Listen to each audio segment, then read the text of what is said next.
football's football, so I mean there's similarities in a lot of places. You know, the biggest thing you just got to keep playing. I mean, you know, there's never a season that's over. You know, coming from the MAC, I mean, you saw schools every year who had 2 or 3 conference losses that were making it to the championship game.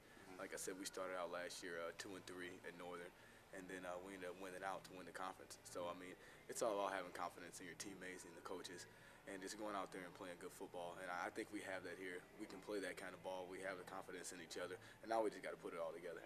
Have you relayed some of your experiences from there to these guys to kind of keep them up and keep them positive? Oh yeah, I mean you do those things. You know, you do whatever you can to help, especially being a senior. You know, this is my last year, so you know you don't want to go out like that. You know, you want to go out being a winner. So you know, any chance I get, I try to tell the guys and get them motivated. I mean, there's no motivation lost here. I mean, we got a group of motivated guys. We just got to put it together.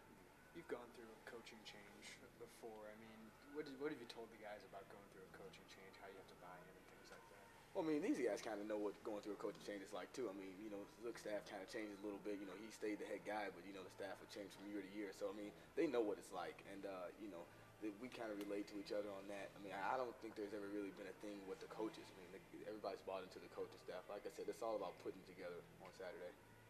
What's going to be like playing at the big house? It'll be great. I mean, I played at, that was my second time playing at up at Camp Randall, and we played at some big places, going and play some Big Ten schools while I was at Northern. So, you know, like I said, football is football.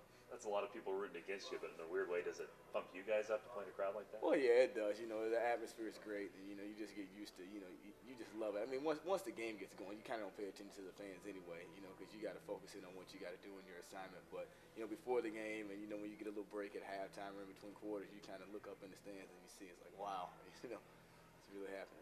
What's got to happen to get the return game going a little bit? We're a block away. We're a block away. You know, we just got to stay on that block an extra second. And, I mean, really, that's it. I mean, we're going out there. We're playing hard. We're getting some good opportunities. You know, sometimes the kicks aren't always what you need them to be. You know, you kind of need a punter to outkick his coverage a little bit to give blockers time to get it set up. But we feel like we got some good things coming in this week as far as the return game's going. And like I said, we're just going to keep grinding away and find a way to win.